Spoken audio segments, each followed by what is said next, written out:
지난 13일 판문점 북한 병사 귀순 과정에서 북한군 추격조가 군사 분계선을 넘었다는 의혹이 커지고 있습니다. 군 당국은 유력한 증거가 될 수 있는 CCTV 화면을 공개하기로 했다가 돌연 보류하면서 의혹을 더 키우고 있습니다. 취재 기자 연결합니다.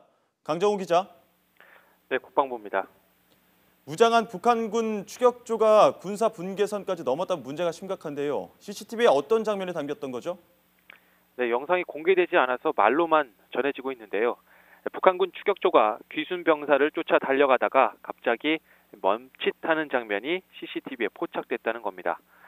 선두에 선 한 명의 경우 군사 분계선상에 놓인 중립국 감독위원회 회의장 중간 부분을 넘어간 것으로 보인다는 주장까지 나오고 있습니다.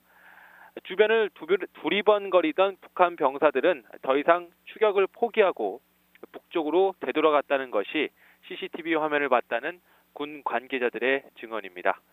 그러나 어제 유엔군 사령부가 공개하려던 26초짜리 영상엔 이 부분이 빠져 있었고 괜히 편집된 영상을 공개했다가 불필요한 오해만 불러올 수 있다는 지적에 따라 돌연 CCTV 화면 공개는 보류됐습니다. 네, 그렇다면 북한군이 군사 분계선을 침범한 것이 CCTV를 통해 명확히 식별이 되는 겁니까? 네, 결론부터 말씀드리면 유엔군 사령부도 아직은 유보적인 입장입니다. 모든 것은 현재 진행 중인 군사정전위원회의 조사 결과가 나와야 알 수 있다는 건데요. 특히 판문점 공동경비구역엔 뚜렷하게 남북을 가르는 선이 그어져 있지 않습니다.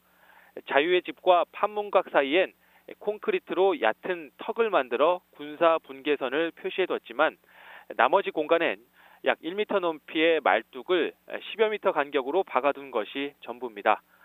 판문점 공동경비구역은 말 그대로 남북이 공동으로 경비하는 곳이기 때문인데요. 과거엔 남북의 초소가 서로 섞여 있었지만 1976년 판문점 도끼 만행 사건 이후 충돌 방지를 위해서 군사 분계선을 서로 넘지 않고 있습니다. 네, 명확한 증거가 제시되지 않는 한 앞으로 논란은 계속될 것 같은데요.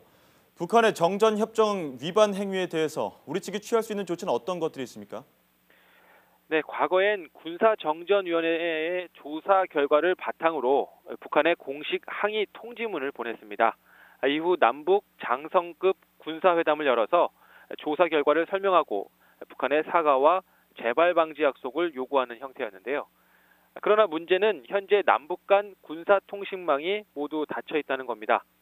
따라서 판문점에서 확성기를 통해 항의와 회담 개최 요구를 하고 북한이 응답하기를 기다릴 수밖에 없는 상황입니다. 지금까지 국방부에서 YTN 강정규입니다.